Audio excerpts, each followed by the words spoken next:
こんにちは、皆さん。飛脚エクスプローラーのシャークです。よろしくお願いします。今日の動画では少し自己紹介をさせていただきたいと思います。そして今回はまた完璧に日本語でやっていこうと思っています。完璧な日本語ではないんですけど、完璧に日本語でやりたいと思います。自己紹介なんですが、普通の自己紹介は苦手なものなので、ちょっとチャット GPT の力を借りて Q&A をやりたいと思っています。普通だとね、皆さんの見てる方々に質問をいただきたいと思ってるんですが、ただし今回はやはりちょっとね、登録者数少ないので、チャット GPT の協力でやりたいと思います。チャット GPT は20問用意してくれましたので、それに沿ってちょっとやっていきたいと思います。一つ目の質問です。こんにちは。自己紹介をお願いします。38歳のシャークです。誕生日は8月3日なので、もうちょっとで39歳になります。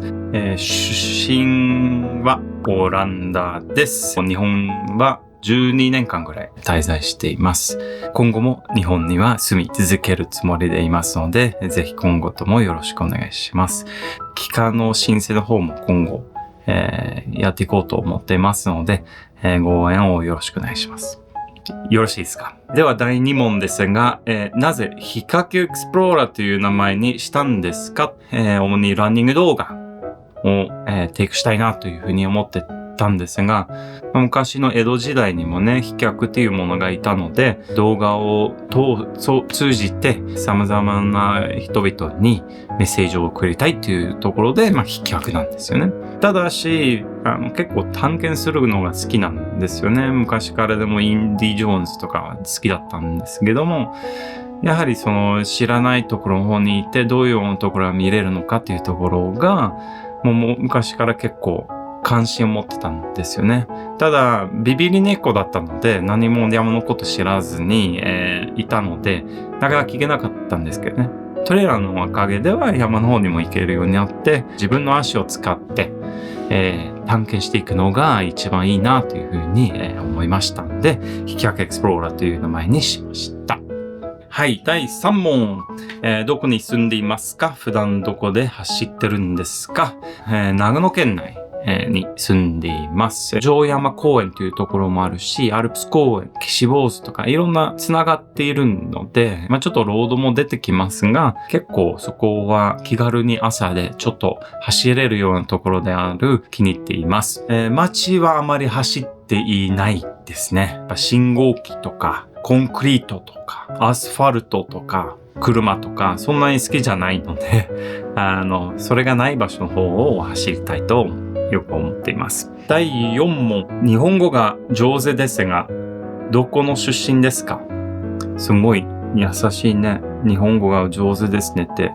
チャット GPT からでも言われるんですね。日本語を勉強し始まってから、2008年ぐらいかな。マーストリヒトのゾイド大学で勉強して、1回目の留学は京都外国語大学で、発音専門家からの授業も受けて、それがすごい助けになったかなとは思っています。で、あとはもう生活で仕事で扱うとか、できるだけインプットを毎日、YouTube とかで撮りたいなというふうに思います。ランニング動画とかも、例えば、みゃこさんとか、ガチョさんとか、タンクトップ登山家の穂高さんとかも、結構朝飯食べてる時には、ちょっと流すっていうところが多いので、奥さんは日本人ですから、そういうところももちろんね、近辺にいる人で、日常的には会話できるところもあるんですが、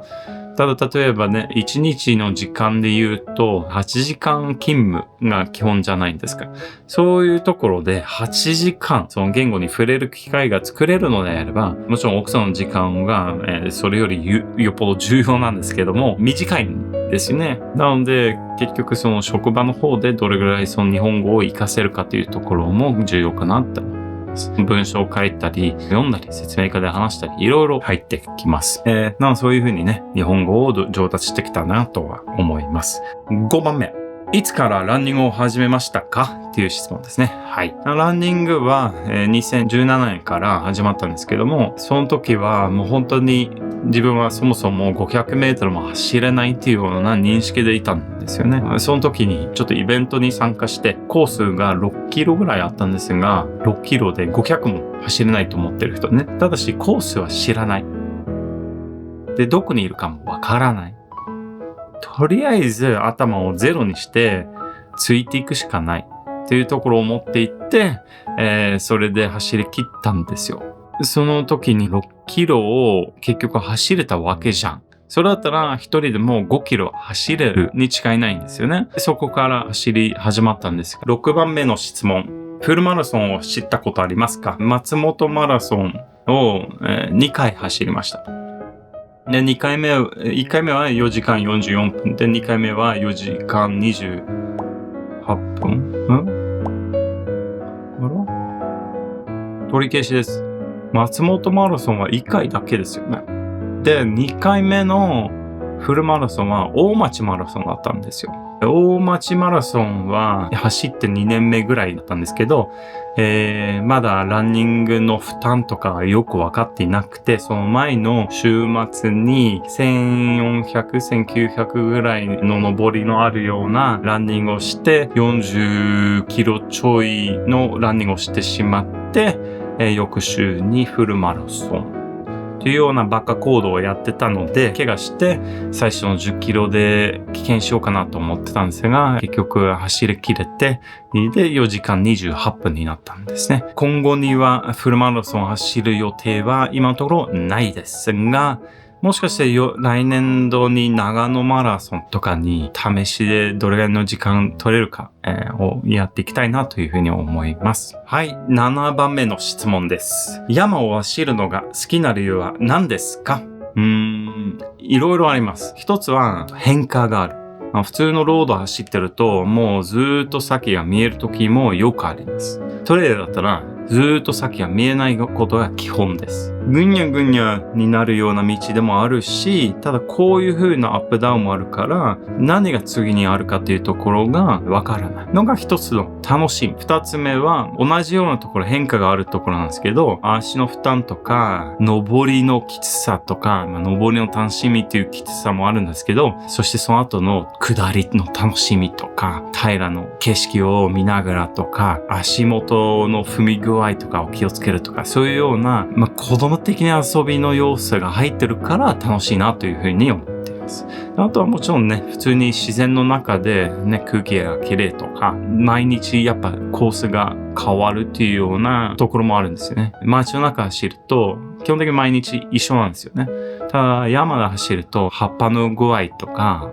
咲いてる花とか、光の入り具合とか、朝で走ってると遅れていくと、もう全然違うんですよね。そういういろんな変化が楽しいかなとは思います。8、トレイルランニングの魅力は何だと思いますか？さっきのもちろんもう入るんですけどね、その変化。ただし、トレイルランニングというカテゴリーまで行くと、レースの方も入れます。レースはもちろんロードもいくつかやったことあるんですけど、トレイルの方がより多いんですよ。で、それの理由がコミュニティなんですよ。ロードで走る人たちは結構もう自分のタイムで走ることが多いので、エイドとかでお互いへの気遣いが少ないんですよ。本当に。自分の経験なんですけどね。他の人は違う経験であれば、それがすごくいいと思うんですけども、普通のロードマラソンとかだったら結構マナーが悪いとかっていう印象なんですよね。トレイルであれば、全然コミュニティが違います。みんなが自然を戦っていくっていう雰囲気になっていて、すごく楽しいんですよ。で、エイドに来た時にも、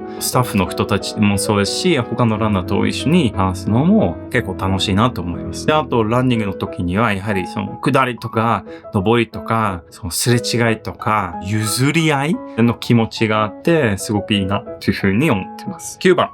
どんなレースに出たことはありますか？印象に残ってるレースは、今出たのは結構 KTF という開催者なんですけど、長野県のものなので、ちょっと県外のレースも2個3個ぐらいあると思うんですが、KTF はね、北シナのトレイルフリークスっていう略なんですけども、面白いレースが多いです。きつめでやってくれるとこもあるんですけど、最後の方は結構下りが楽しめるような仕組みにも良くなっています。そこで出てたのが、最初は戸隠の20キロ、善光寺ラウンドトレイルの20キロ、で、松代ラウンドトレイル35キロ、で、先日も軽井沢の43キロ、また次回で動画でご提供させたいと思います。そしてその中で結構印象に残ってるのが、善光寺のラウンドトレイルの時は、ちょっと雨だったんですよね。それ余計に良かったんですよね。ドロドロになってもう楽しかったんですよね。次の質問です。10番。チャンネルではどんな動画を出していく予定ですか？地域紹介的な動画、そのパンランもそうだと思うんですけども、レースの動画、次の軽井沢の方ね、いろんなコースの紹介をしたいと思っています。今後もね、長野県に里山とかいろんないいところもあると思うんで、それをまた紹介したいと思います。あとはね、ギアとかもいろいろ使うようになってきていて、自分が気に入ってるものもあるし、試してみたいところもあるんですが、いろいろね、皆さんの方にもシェアしていきたいなというふうに思っています。皆さん、やはり外に行きたいとか、探検していきたいとか、そういうような気持ちになってほしいので、より楽しく外へ行けるようにしていきたいなというふうに思っています。次の質問です。11番。映像に字幕があるのはなぜですか？字幕がここに、あるんですけども、例えば電車とかで見てるとき、字幕は大事です。英語で出てるのが、今日本語で喋ってますが、多分海外から日本に来て、日本でトレイルを走りたいという人たちもいると思います。その人たちのためにも、どういうようなことがあるかというところをシェアしたいし、日本語を勉強してる人もいると思うので、自分の日本語は完璧じゃないかもしれないんですけども、コンテンツが気に入っていれば、少しでも勉強になれたらいいなというふうに思っています。次、12番です。最近動画を投稿がなかった理由は、新婚生活。悪い理由じゃないですよね。相手のためにはやはり時間を作るのはすごく重要と思うし、時間を過ごすのが大事なので、それでちょっと動画の方には時間が回せなかったです。これからもうちょっと出せると思ってるのが、ちょっとね、自分の勤務状況をちょっと変えて、このためにもちょっと時間が作れるようになりました。なのでこれからよろしくお願いします。続きまして、13番。今後の目標や夢は何ですか？一つは、飛脚エクスプローラーというチャンネルで YouTube やってるんですけども、今後も飛脚アドベンチャーズツアーを提供していきたいというふうに思っています。この、飛脚アドベンチャーズの、ウェブサイトも下で見れるんですけども、まだちょっと英語しか書かれていないんですね。なので主には、外国人が日本に来た時にはいろんなところ行くんでしょうけども、この長野県内にもすごいいろんないいところがあるので、そういうふうにツアーとかを提供したいというふうに思っています。そして日本人相手でも可能なので、問い合わせしたければぜひウェブサイトで問い合わせしてみてください。それ以外の夢は、この YouTube の登録者数を増やしたいので、ぜひその登録ボタン、こっち側になるかな、を押してもらえれば嬉しいなというふうに思います。いいねボタンもぜひタッチしていただければと思います。あと、今後にもちょっとロングトレイルの動画とかもやっていきたいと思います。長野県内だけでももちろん戸隠のトレイルとか、信越トレイル、新しくできた新Pトレイルもあるし、もちろん熊野古道とか中山道とか、そういういろんなところが日本の中に歴史的なものもあるので、そういうのも紹介していきたいなというふうに思っています。14番。初心者でもトレイルランニングを始められますか？アドバイスはありますか？初心者でもできます。とりあえず山に入って、山じゃなくても丘でもいいし、丘が近くになかったら森でもいいので、自然の中で走っていく。登りがきつかったら、すごくゆっくり走る。または歩く。という形でいいんですよ。で、下りの方でトントントントントントントントンって子供になれば、少しずつ上達していくかなとは思います。一番重要なのは、週に何回か、できたらいいなと思うんですけども、そこまで時間が取れませんっていう人は、行けるところだけで結構です。アドバイスとしては、楽しんでください。靴は最初の頃そんなには多分気にしなくていいんですよ。スニーカーで行けるところも結構あります。Question number 15ですね。ツアーも始めたそうなんですが、どんなツアーですか？誰でも参加できますか？どんなツアーかというと、ハイキングしながら日本文化を知る。日本には、仏教とかもあるし、神道もあるし、歴史もいろんなのがあるので、そういうのは結構地域によっていろんな違う知識とか昔話とかいろいろあるので、そういうのが面白いんですよね。日本人の中でもその神道と仏教の違いとかもよくわからない。神社行ってお寺行って間違ったお祈りとかをやるんじゃないですか。やるんですよ。神社の方で祈り方とかはたまに看板で書いてあるんですよ。英語じゃなくてもう日本語だけでこうやって祈りしますよ。2礼2拍1礼。それ日本人向けで書いてあるわけなんですよね。なんでやるのか、どういうやり方が正しいのかっていうところの豆知識でも結構日本人でもう忘れられてるところもあるので、日本人でも参加できます。詳細はウェブサイトでぜひ見てください。チャット GPT はあと5つぐらいの質問を英語で用意してくれました。16. What does 飛脚 mean? 飛脚とは何ですか？さっきもちょっと話してたんですけども、江戸時代の長距離ランナーですね。いろいろなメッセージとか荷物とかを京都から江戸まで、東京まで走って届けに行ってた人が飛脚になります。漢字も考えると飛ぶ足っていうところね、翼がついてるような足を考えてもらえればいいかなと思います。17番 How did you learn Japanese? 日本語どうやって勉強したんですか？大学と自分で勉強して、あとは普通に周りのインプット、テレビでもそうですし YouTube とか、どんどんインプットを増やして、勉強していくことでですね、漢字はもう繰り返し18番 How is running in Japan different from other countries? 日本でのランニングと他国でのランニングはどういうふうに違うのかっていう質問です。実は他国ではまだ走ったことありません。日本でしか走ったことないです。イメージ的には地域の文化とかやり方とか、日本は結構マナーがいいと思うんですよね。たまにインスタとかのストーリーズ、リールとかで見るのが、普通の観光客とか登山家とかが登ってる最中にトレイラーがバーンって通るなんて、僕の頭の中では全くありえない子なんですよね。やはり山は危険な場所でもあるし、みんなが楽しみたいっていうところで、もう自分のプライドのためにああいうような行動をするのが結構日本ふさわしくないかなっていうところで、そういうところはもしかして海外には現れるかもしれないですね。19番Do you run for time or for the experience? 時速なのか経験で走ってるのか。僕はそんなにタイムは気にしていない人間です。レースの時は、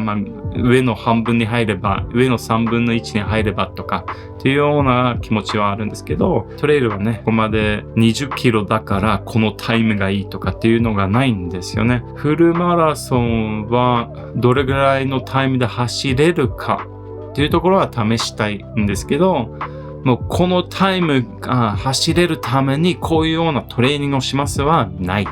楽しく走りましょう。そういうようなトレーニングが楽しければそれでいいと思いますよね。20、最後の質問です。How can people follow your journey or get in touch with you? 皆さんはどういうふうに僕の旅をフォローできるか、どういうふうにつながっていけるかというところ、もちろんチャンネル登録と動画をいいねしてください。あとはインスタグラムもやっていて、それもちょっと最近そんなには更新してないんですけども、これからもやっていきたいと思っています。ツアーの方にね、興味がある方であれば、ウェブサイトの方に、少し見ていただければ、できるだけそういうツアーを提供していきたいなというふうに思いますので、よろしくお願いいたします。皆さんにも、あと何か質問があれば、コメント欄の方に投稿してください。また次回の Q&A の方に回していきたいと思います。もちろんコメント欄の方にもできるだけ全員のコメントには返信したいとは思っています。ではこれで今日の動画を終わりしたいと思います。飛脚エクスプローラーのシャークでした。チャンネル登録を何回か頼みましたけども、まだしていない人は、ここまでも見てくれてればぜひね登録ボタンを押していただければと思います。ではまた次の動画また次の動画でお会いしましょう。バイバイ。